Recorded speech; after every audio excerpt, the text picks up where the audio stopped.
you ever walked away from a conversation feeling like something was stolen from you? Not your money, not your time, but your energy, your clarity, maybe even your sense of self. You think you're being kind, you think you're helping. Days go by and you can't stop replaying that one comment, that one strange moment where something just shifted, and now you're carrying their sadness, their rage, their confusion, as if it were your own. Carl Jung warned us, the most dangerous battles are not fought in the world, but in the psyche, not with weapons, but with projections. And the scariest part, most of the time we don't even know we're in the war. This video is not about toxic people in the usual sense. It's about how the unconscious of others hijacks your reality, how subtle psychological forces manipulate guilt and entangle you until you're no longer living your life, you're living theirs. This is the hidden cost of emotional fusion, and if you don't learn to recognize it, you won't just lose your peace, you'll lose yourself. Let's begin. Jung once said, "The world will ask you who you are, and if you don't know, it will tell you." But there's something he didn't add before the world tells you who you are. Other people's unconscious minds already have. In everyday relationships, romantic, familial, even professional, we are not relating as individuals. We are often relating through projections. One person sees the other not as they truly are, but as a container for all the parts of themselves they've denied, rejected, or repressed. This is not always malicious. It's not even conscious. That's what makes it so dangerous. The mother who treats her daughter not as a child, but as a failed version of herself. The partner who alternates between worship and resentment, unable to separate admiration from abandonment. The friend who lashes out not because of what you said, but because of what you represent in their inner story. This is not emotional drama. This is unconscious theater. And guess what? You've been cast in a role you didn't audition for. Imagine someone with a deep unhealed wound, a wound of abandonment. They never faced it, never processed it. It's buried. But now, every time you're late to reply, every time you cancel plans, every time you say "I need space," they explode or collapse. Why? Because you just touched the nerve of their unresolved past. You didn't abandon them, but you symbolize the person who did. Jung called this transference, where one person unconsciously redirects feelings from one relationship into another, and unless you're aware of it, you'll end up performing emotional labor that isn't yours to carry. Worse still, they might not even realize they're doing it. They'll say, "You're being distant," or "You never understand me," or "Why do you always make me feel this way?" Pause. Listen to those words, "make me feel this way." It's a trap, not because feelings aren't real, but because emotional responsibility has been outsourced. And now you're paying the price for a debt that isn't yours. Based on Jung's theory of archetypes and emotional complexes, we can recognize at least 6 types of people who unconsciously drag others into their inner chaos. Let's go through them. 1. The emotional leech. They don't need advice. They need your attention. Constantly. Their stories are endless. Their crises never resolve. They mistake intensity for intimacy. And every time they talk to you, it's like they've plugged into your nervous system to charge their own battery. 2. The unconscious victim. This person genuinely believes the world is out to get them. And if you're in their orbit, eventually you will be the villain in their story. They aren't lying, but their version of events is distorted by unresolved trauma. 3. The false healer. They say they want to help you, but they need you broken to feel whole. They fix others as a way to avoid looking inward. Your pain becomes their purpose, but only if it never heals. 4. The mirror seeker. They only like you when you reflect what they want to see. The moment you show a side they don't like, your ambition, your independence, your shadow, they withdraw or attack. To be loved by them, you must disappear. 5. The emotional chameleon. They morph to match the energy of the room but have no stable sense of self. You'll feel deeply connected one moment and totally confused the next. This inconsistency isn't manipulation, it's fragmentation. 6. The subtle saboteur. They don't yell, they don't attack, they plant seeds of doubt, of guilt, of self-questioning, a raised eyebrow, a sarcastic remark, a withheld compliment. These micro-cuts accumulate, and before long you're bleeding from wounds you can't see. These archetypes aren't always separate. Often one person plays several roles depending on the day, the relationship, or the moment. And here's the real twist. Sometimes you play them too. You might think, but I'm self-aware. I would know if this was happening. Maybe, but self-awareness doesn't stop projection. It only gives you the tools to recognize it after the fact. How many times have you said yes when you wanted to say no, just to avoid disappointing someone? How many times have you downplayed your needs so someone else wouldn't spiral? How often have you felt you had to earn your place in someone's life? These are not acts of love. They are acts of survival. You've learned to perform for someone else's unconscious.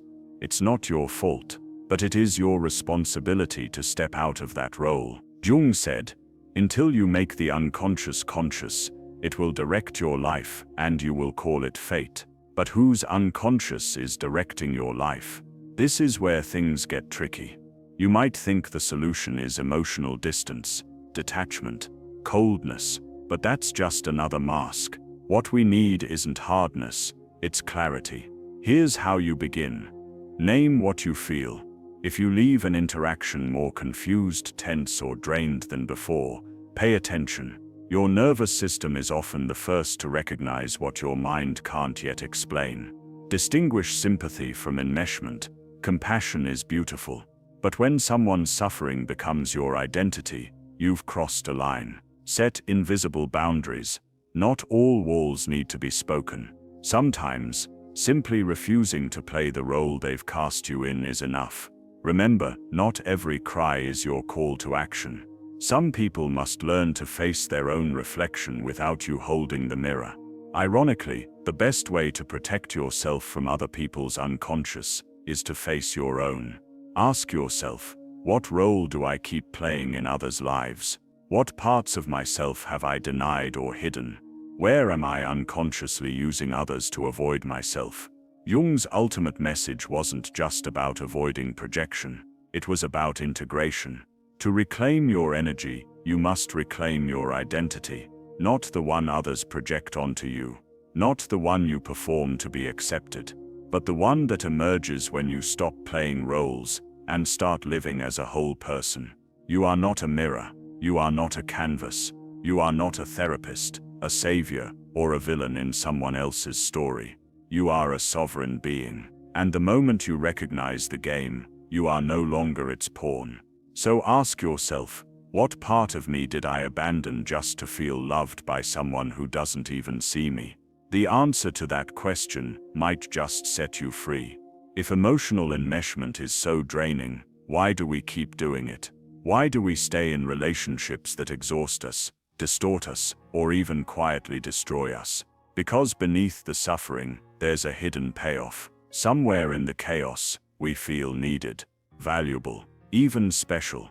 When someone turns to you in crisis, when they say, "You're the only one who understands me," there's a moment, brief but powerful, where it feels like you matter more than anyone else.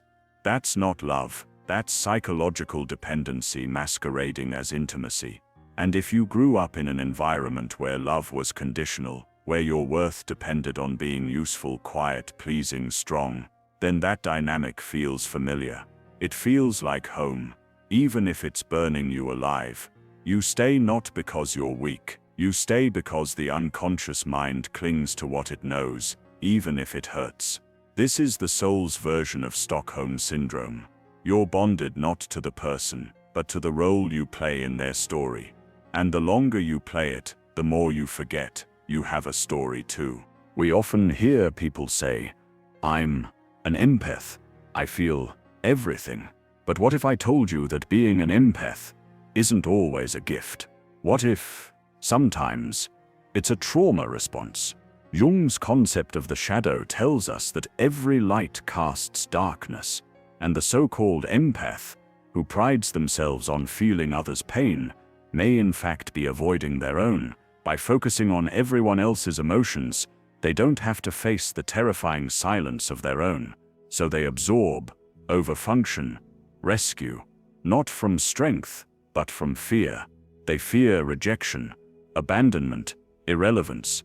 But eventually, all those absorbed emotions, unprocessed, unspoken, unacknowledged, begin to leak out, as resentment, as fatigue, as illness, because even the most loving soul has a limit. And when you reach yours, you'll realize no one else will protect your energy until you do. We're told to be the bigger person, to forgive quickly, to let things go, to keep the peace. But sometimes, being the bigger person is just spiritual code for emotional self-abandonment. There is nothing noble about constantly shrinking yourself to make others comfortable. There is no virtue in staying silent when you've been hurt. There is no wisdom in tolerating chaos just to avoid conflict. Maturity isn't silence. Maturity is discernment. It's knowing when someone is struggling and when someone is using their struggle as a shield to avoid accountability. You can love someone and still say, "I will not carry your unhealed pain anymore." In family systems theory, there's a concept called differentiation, the ability to stay connected to others without losing your sense of self. This is exactly what Jung meant by individuation. To individuate is to peel away the masks you've worn for love, approval, survival. It's to say, I am not your rescuer. I am not your mirror. I am not your emotional landfill. I am not your fantasy. I am me, fully formed, imperfect, evolving. Individuation isn't a lonely process, it's a liberating one. Because only when two whole people meet can love be real. Every other kind is just an emotional transaction dressed up as intimacy. And here's the truth, some people in your life don't want you to individuate, because the moment you do, they can no longer control you, consciously or unconsciously. You stop playing the role. You stop fitting into their trauma script. You stop bleeding just to keep the peace. And that is the beginning of freedom. What does it mean to be emotionally sovereign? It means you no longer depend on other people's chaos to feel purposeful. You don't seek validation through suffering. You don't need to be chosen to feel valuable. You stop rescuing people as a way to avoid rescuing yourself. You learn to witness pain without absorbing it, to sit in discomfort without fixing it, to love without losing your boundaries. And when you do that, something magical happens. People start revealing who they really are, not who they pretend to be, because they realize you're no longer a prop in their play. You're the audience, or maybe even the exit sign. And not everyone wants the lights turned on. But some do. Some people will meet you in that clarity, in that authenticity. And when they do, the connection won't drain you. It will energize you, because it will be based on truth, not trauma. So let's come back to the question we began with. Have you ever walked away from someone feeling like a part of you was missing? You didn't imagine it. The psyche can leak. The soul can fracture, especially when it's been subtly, silently siphoned. But you can reclaim it. Right now, in this moment, take a breath and ask, what am I feeling that doesn't belong to me? What story am I stuck in that isn't mine? Who am I performing for, and why? Let the answers rise, not from guilt, not from blame, but from truth. Because the more you honor your truth, the more others will have to face theirs, and some won't like that. Let them go. Others will feel seen for the first time. Let them in. This is the great reorientation of your life, from a reactor to a creator, from a role to a real person, from a prisoner of projection to a sovereign soul. If this video helped you see yourself or your relationships more clearly, I invite you to take one small action. Honor that clarity. Write it down. Set a boundary. Take space. Say the thing you've been too afraid to say. And if you'd like to go deeper into this journey, into Jung, emotional freedom, shadow work and healing through philosophy, subscribe and stay tuned. We dive deep here. Because healing doesn't begin with answers. It begins with the courage to ask better questions. So many of us strive to be a good person. But what does that even mean? Too often being good becomes a performance, an act rooted not in integrity, but in fear. Fear of rejection, fear of guilt, fear of being seen as selfish. You overextend. You apologize for your needs. You carry other people's burdens, hoping they'll love you back. But here's the paradox. The more you perform goodness, the further you get from your truth. Because truth isn't always polite. Truth sets boundaries. Truth walks away. Truth says no without explanation. And that terrifies people who only loved you for your compliance. So ask yourself, is your goodness genuine, or is it a mask? Carl Jung said, "I'd rather be whole than good, because wholeness includes the parts of you that rage, grieve, resist, and rebel. And only from wholeness can we build relationships based not on control, but on mutual liberation." Let's talk about energy. Not in the mystical sense, but in the deeply human sense. Every interaction is an exchange. You give attention, care, presence, and ideally you receive the same. But some people don't exchange, they extract. These are the emotional vampires, people who unconsciously feed off your stability, empathy, and strength. They often don't mean harm, but that doesn't mean they're harmless.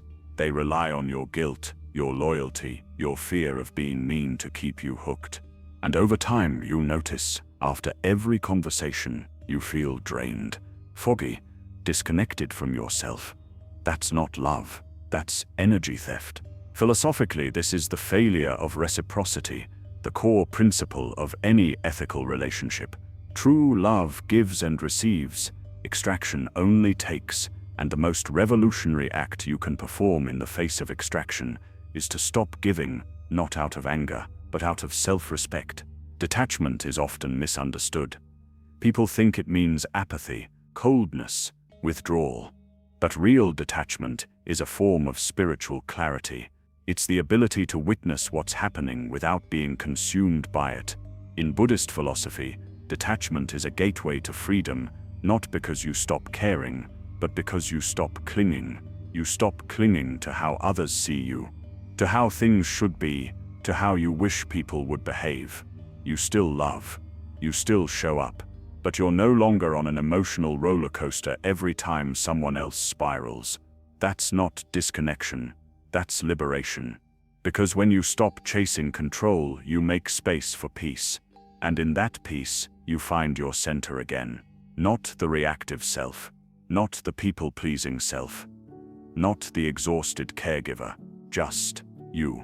Here's something the great thinkers rarely talk about directly, but it sits at the heart of almost every human struggle: the wounded inner child. That part of you that learned early on that love must be earned, that you must be useful to be safe, that your emotions are too much, too inconvenient, too dangerous, and so you grew up fast. You became the responsible one, the strong one, the fixer, but that child never left. They're still there beneath the adult mask, waiting for you to turn inward and say, "I see you, I believe you.